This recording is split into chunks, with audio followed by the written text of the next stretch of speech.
Right guys, just like that, we've got our fourth rebuild, and as you can see, it's a Fiat. This one's a Fiat 500. So this one did get delivered about an hour or two ago. I wasn't here. I had another lad just quickly come and check the car over and grab the keys off the recovery driver.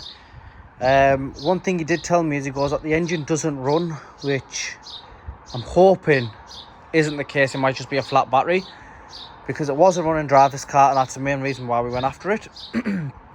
Now, this is a front end impact, but I've just noticed it's got some there. So if we just go ahead, we'll have a little quick walk around so we can see there the bumper's scuffed. It's got a tiny bit of an indentation there, which isn't massively noticeable out here. We can see there that the trim's actually come away, but I think we can just heat that up and manipulate it to go back in a little bit. There's no other visible damages. He's the one that stuck that sticker on. I would have just put a black piece covering half of the plate. He's just used masking tape and looks like he's thingied it over with a bit of paint or something. But doesn't look too bad from this end. So we've got the writing that they put on. Obviously, I told him to take as much of it as he could off. So just about in here we had all like the number and stuff. So he's took that all off. The door's all fine. We've got nothing wrong with the door there. Wing mirror's got a few scuffs, nothing that polish couldn't sort out. And then we move on to our damage, which is the entire front end. Well, not entire front end. Well, in fact, it looks like it might just be a straightforward bumper on. And I have priced up some bumpers. We're looking at about 300 quid in the same colour complete. Obviously, you've got to take that into account when you're getting the cars, the parts. So just looking down here, we can see there we've got the wiring connectors, which are completely intact. That's our lower bumper support bar. I think that's what it's called. Again, it's not really damaged. It does look like it is, but it's not. That is the design on it. They do come like that. And I know this because I have worked on one of these in the past. We've got some type of foam just stuck there. I'm not sure what that is. It looks like it's just forced there. Could be from the impact. We'll just put that back there for now. Could be off the impact. Crash bar's fine. That's like some sticky type of glue. Radiator looks fine. Even the lights are fine. All of it. It seems to be like it's alright. So this might not actually be a long video at all, actually, because it doesn't look like the damage is bad. On this side we've got the one, so I'm guessing this has fog lights, and this is for the fog light maybe, but surely the fog light would be down here and this won't reach. Or does it something go over here? We've got that same square there, but we haven't got no foam in there. Again, the glue. Again, you can see the crash bar all the way across is perfectly fine. Even down here we've got the same indents on the other side. This is fine. Doesn't really look like there's anything broken. Our radiator impact and all that is fine down there. Bit of a weird one, this one. So we've got our arch liners there. Again, they're fine, which, if they're alright, how's the bumper come off? Or has someone took the bumper? So we've got a bit of damage to this one here. But that could just be when the tyre's been burning. Because obviously if someone's been driving it, it will flap like that. And it will burn the tyre out. Looking at the tyre looks fine. But again, shouldn't these be broken? Even the brackets down here are fine. The wing, if we look at it there, there's no damage to that wing. The bonnet, if we follow it all the way across, there's no damage. That looks like a nasty chip. And we'll just touch that in. See? I think we might just stumble onto a quick and easy, nice rebuild. Pop the bonnet. How do you get the bonnet to stay up? It's just this over here. So I'll just shot that in there. And that's literally the top view of it. Again, it's all perfectly fine. None of the lights are cracked, so you can see down here. It's all fine. All that's fine. There's a space behind there.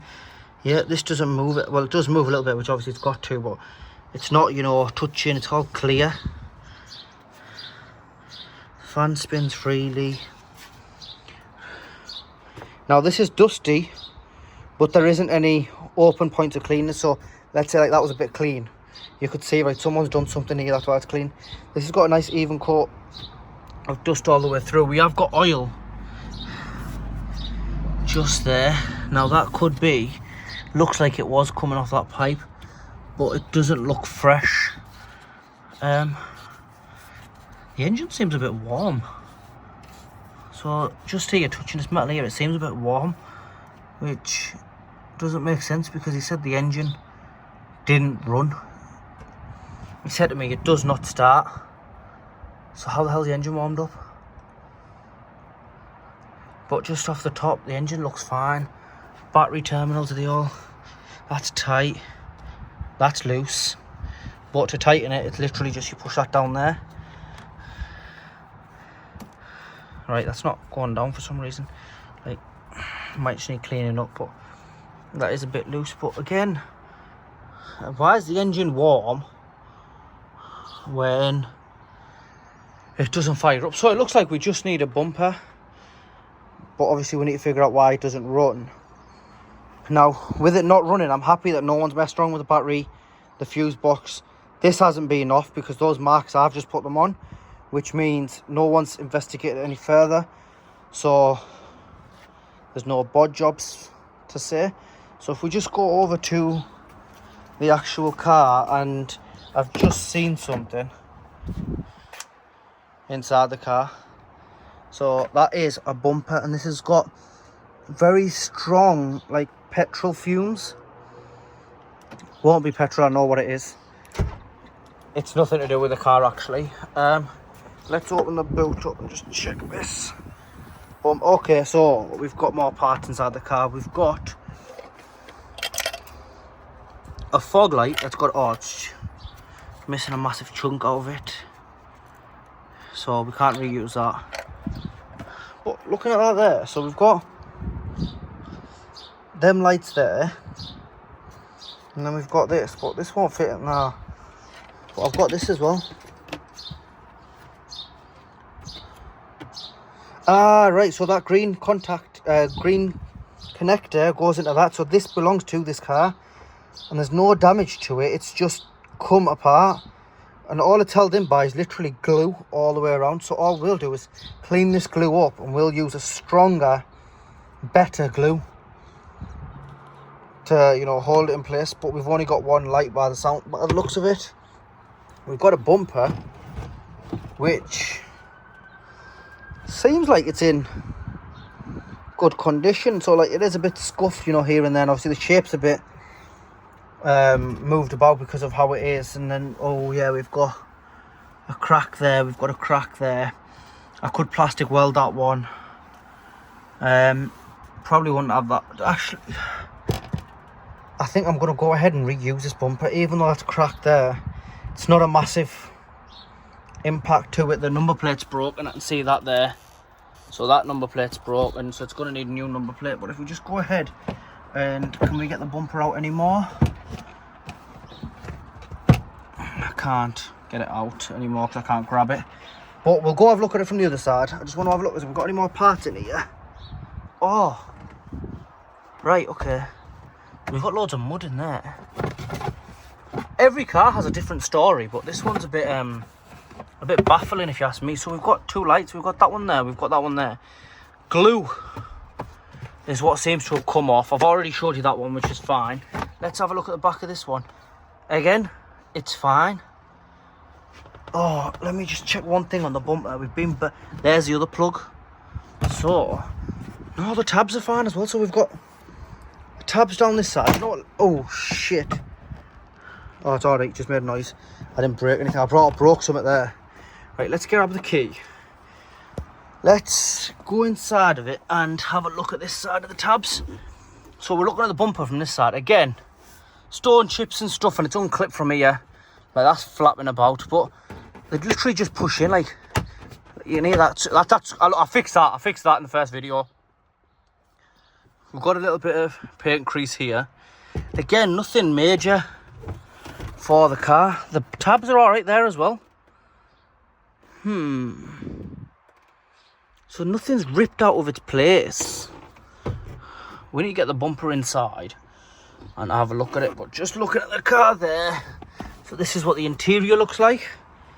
This is fabric, and obviously that's horrible. That needs a good clean. I'm not really sure how to get the seats up nice and clean, but we're gonna have to try something. Might have to buy a few chemicals, because you know, even if the car looks mint, when someone comes to buy that, they're just gonna be like, car looks like it's been used and abused, you know what I mean? We've got original Fiat 500 mats. It's got the flag on it. If we just get into the car,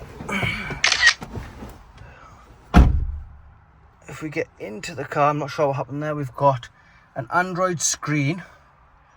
Okay, this doesn't have the glove box. How do I put the seat back? I can't put the seat completely back because I've got the bumper behind. Okay, the seat does go back again. This one's pitted. It's not electric. It is electric. It's got USB ports. Got little cup holders.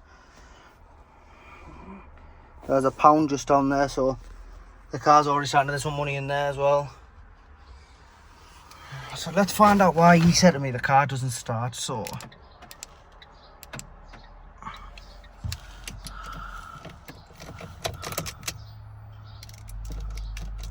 the key doesn't turn. Oh no, it turned. It turned and it started up. I'm gonna open the door because it's really hot. Running lights, right front door open. And it's got 4 lights. So we've got our seatbelt light just here, which again isn't an issue. I think that's to do with the lights missing from outside. I'll check it. Over here we've got the handbrake, and I want to say it's a door. Yeah, because it says door there, so I want to say door, not window. But it does fire up. So what the hell's it going on about? It doesn't start. Unless it does start and it's just taking the mick. Over here, now I know this isn't normal in these cars. It is an Android unit, which someone has installed themselves, which can only, oh, as you can see there, it can only make the value of the car go up. So we've got all sorts like DAB, Google Chrome and all that. Obviously it's not connected to Wi-Fi, but it's got YouTube and that. So this is only going to make the car's value go up, you know what I mean? So that's quite a good thing. But what I do want to see is, do these buttons control that unit there? So if we go over to, I need to find, where's radio on this now? Radio. So we'll go over to 106.4, which is, how do I get to it? We'll go to that. So that's 106.4, which is capital FM. And using the steering wheel buttons, can I put the volume up or down? Summer like you mean it with M&S this bank holiday weekend. You'll find the latest fashion in store for you and the family, including this season's must-have styles, as well as standout looks for that much-deserved holiday. So, head to your local M&S this bank holiday weekend. It's all waiting for you in store. So the screen itself is a bit laggy, and by that I mean it's quite like slow. You can see the volume's still going down, but I'm not touching it at all anymore. If we go up and then go back down, let's see how long it takes it to realise that what we've done. So it's a few seconds slow, which is laggy. It might need a software update, I don't know. But that's only going to increase the value of the car. That's what the centre console looks like. So I think this car's had quite, well, enough of an introduction. Oh, we've got something that's gone on up here as well. That's a bit loose, I didn't notice that, but that just tightens up. So we've just got a screw there. I think it's a Torx bit if I'm not wrong. I'm not sure how I'm going to do that like. So I think in order to do that, we just pull it out of there. And there we are. And then we'll just tighten that there. And it is just a Phillips screwdriver. That should take us, yeah, that's really loose. I'm tightening it with my hands right now. That should take no more than like 30 seconds for us to tighten up. Let's just check the other side. And the other side one's perfect. So it is literally, that side's got a mirror, okay. So it's literally just tighten that up and get that one back in place. And then down here, we've got to get rid of that fault, get the bumper built up. But what I'm thinking is, let's get this inside,